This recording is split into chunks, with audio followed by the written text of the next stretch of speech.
Bowater's multi-wall paper sacks, a revolutionary packaging system, colourful enough to attract attention and yet flexible enough to give individual protection to a variety of products.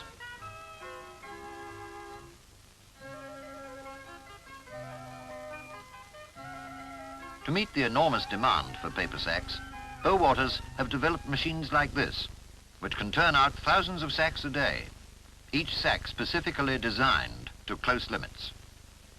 Speed is essential if the large home and continually expanding overseas markets are to be served efficiently. Versatility is another vital selling factor, for paper sacks carry a staggering variety of products. Anything from fertilizers to flour, chemicals to coconut, plastic to potatoes.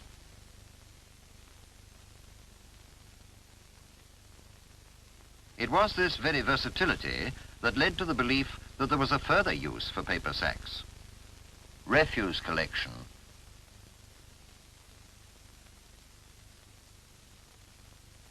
But the right sack didn't emerge overnight. Many weeks were spent in testing prototypes, often to destruction. Long hours of discussion sorted out the many questions that were raised before the new system could be launched.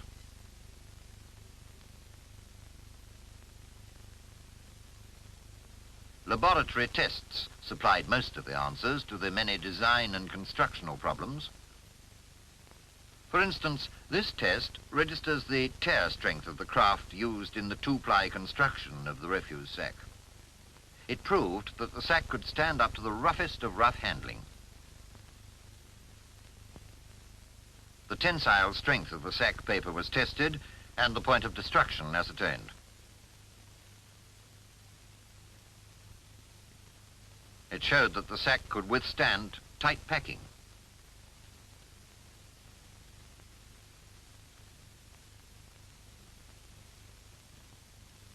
The weather in this country provides problems all of its own. This test shows what is meant by wet strength. Here, two sacks have been thoroughly soaked in water for 24 hours. The sack on the left is made of wet strength kraft, the other of natural kraft.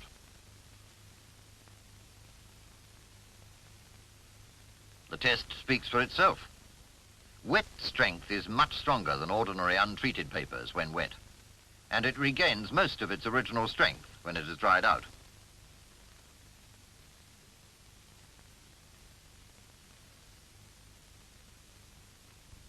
Of course, life has its uncontrollable hazards, but the dynamic tensile test proved that the sack could take these in its stride too.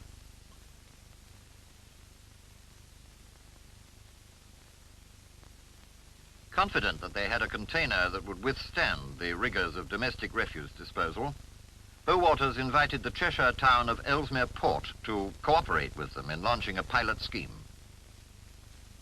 A guinea pig area of 500 homes was chosen, part of a recent council housing development which will eventually resettle families from Liverpool and the overcrowded towns on the Wirral Peninsula. The estate provided a typical cross-section of the community.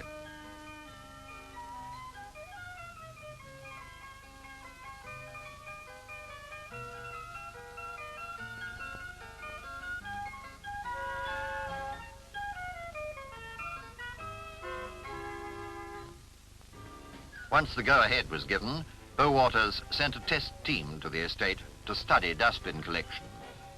This study was not just devoted to stopwatch timings, although these played an important part, but rather to examining the wider issues and their effects on householder, council and dustman.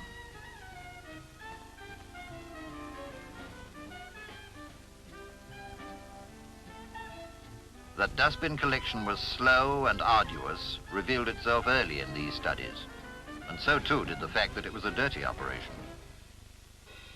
Unpleasant enough for the neighbourhood, but more so for the dustmen.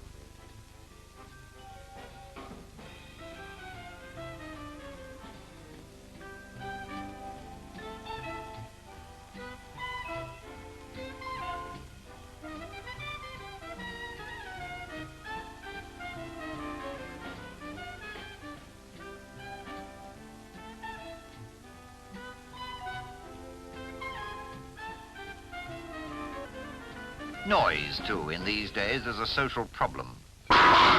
In fact, it's a personal one if you happen to be a shift worker trying to sleep on collection day. Rainwater doesn't help either. If the bin lid is left off and the refuse saturated, then it can double its weight. Lifting now becomes a job for 2 men. Whichever way you look at it, 4 journeys to empty 1 bin is not only time wasting, it also makes for an exhausting day's work.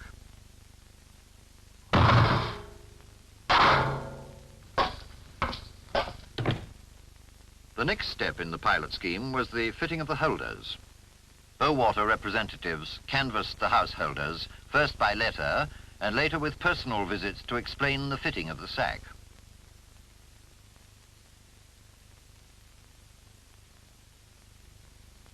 The refuse sack itself was tailor-made to the individual requirements of the scheme.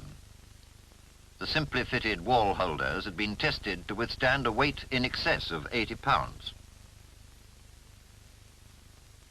The sack is clamped on the interior of the rim by means of 2 spring clips. Hygiene is improved because the sack protects the holding rim from contamination. The well-fitting lid ensures that bad odours are well and truly trapped beneath it. Inside the lid, the simple instructions show the correct way of securing the sack to the galvanized rim, the householder's only responsibility.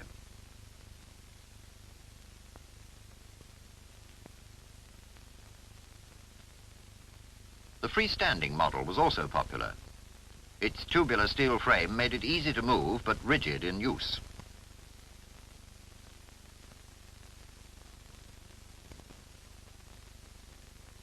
The operation of the system was discussed with the dustmen, and they were well versed for the first collection day. Breakfast behind them, and for once an easier day in front of them.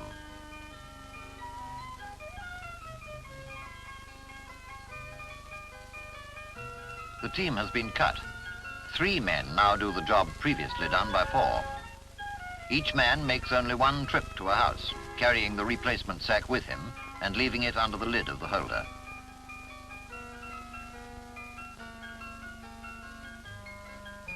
Releasing the sack was a simple job.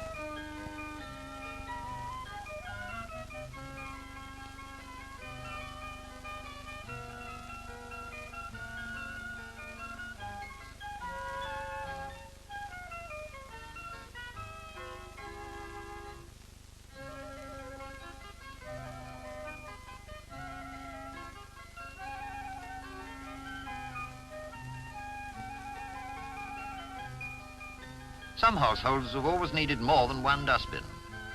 But this presented no problem because it's an easy matter to handle 2 sacks. 2 dustbins used to mean 6 trips. By screwing the necks of the sacks, the dustman can carry them at arm's length, so cutting out shoulder humping.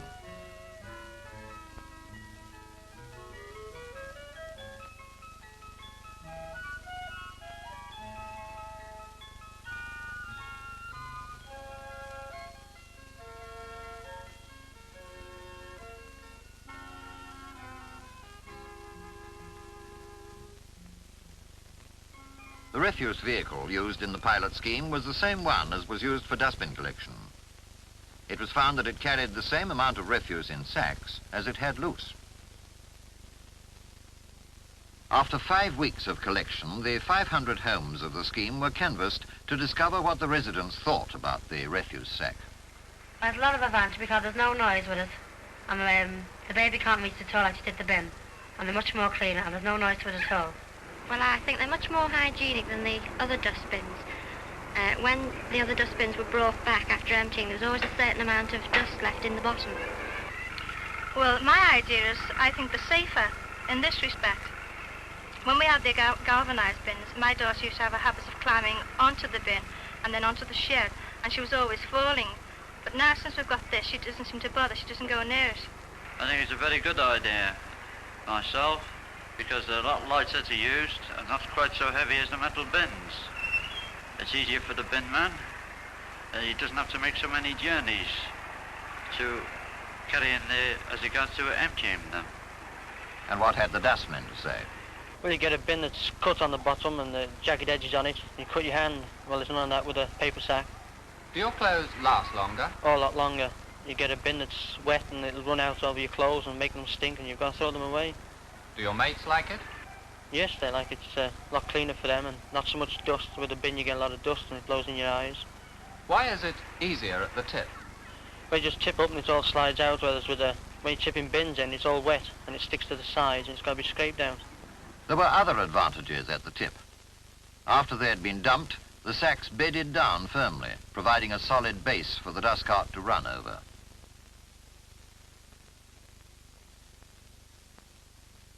At Ellesmere Port, the sacks were run out in special fingers, making it easier to check the decomposition of individual loads. It was essential to know whether the decomposition of refuse in sacks followed the same pattern as that of loose refuse.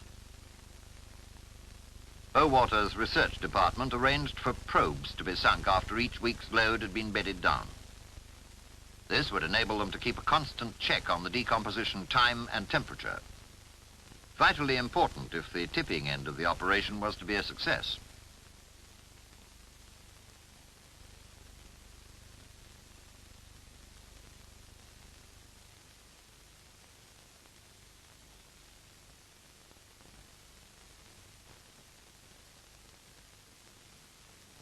Great interest in the progress of the scheme was shown by the Ellesmere Port Council, and the Council's cleansing department put into operation a weekly probe reading.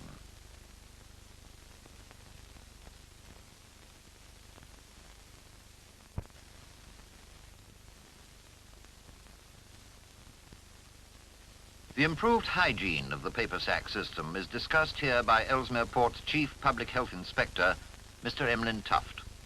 It is a well-known fact that flies spread disease, and as the use of the paper sack will discourage fly breeding, the system from this aspect alone must be considered a progressive step in the field of environmental hygiene. The paper sack and holder present a pleasing appearance, with the sack non-returnable. This is a change of much momentum, for the progress that can be made may be likened to the period when replacements of the old ash pits took place many years ago. And so the paper sack has proved itself at Ellesmere Port. For 50 years, refuse collection has been a noisy, dirty operation. The Bowater system has replaced these drawbacks with positive advantages. Improved hygiene, reduced labor costs, easier tipping, faster collection. And what is most important, cleaner, safer working conditions. At last, recruitment will be easier as the dustman achieves the new status. This first pilot scheme has encouraged other councils to try the Bowater sack system. It is proving a great success with householder, dustman, and council alike. My old man may be a dustman, but life's a lot simpler with the paper sack.